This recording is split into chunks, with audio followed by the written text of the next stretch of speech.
Donc l'objectif, c'est quoi l'agroforesterie? C'est de rééquilibrer en fait l'agriculture et la forêt. On se trouve à l'Open Lab de Ferrero, c'est le troisième jour et donc on vient de terminer le troisième débat. Donc on a échangé ce matin avec un représentant du TFT, un représentant d'Airbus Defence and Space et le directeur international des achats de matières premières de Ferrero. On a beaucoup parlé du sujet de zéro déforestation et comment Ferrero s'engage avec ses fournisseurs pour produire une huile de palme durable et notamment qui respecte cet engagement zéro déforestation.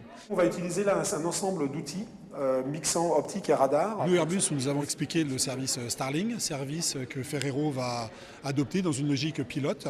Et donc le but, c'est d'utiliser la technologie spatiale et cette capacité d'observer de façon très fréquente les zones de production pour vérifier que les engagements zéro déforestation des entreprises qui concernent les zones de valeur de carbone, de valeur de conservation sont bien respectés. On est allé sur le terrain, on est allé voir quels étaient éventuellement les problèmes qu'il y avait vis-à-vis de la charte.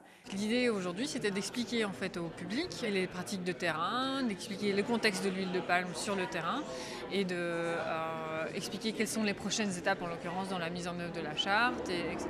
What is then potential for plantation?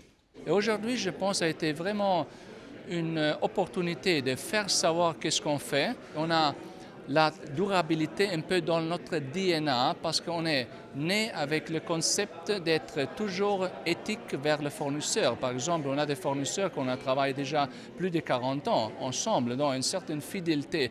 On a aussi expliqué bien qu'il est important de connaître bien la filière, les acteurs et aussi que tous les acteurs sont dans la responsabilité dans cette supply chain.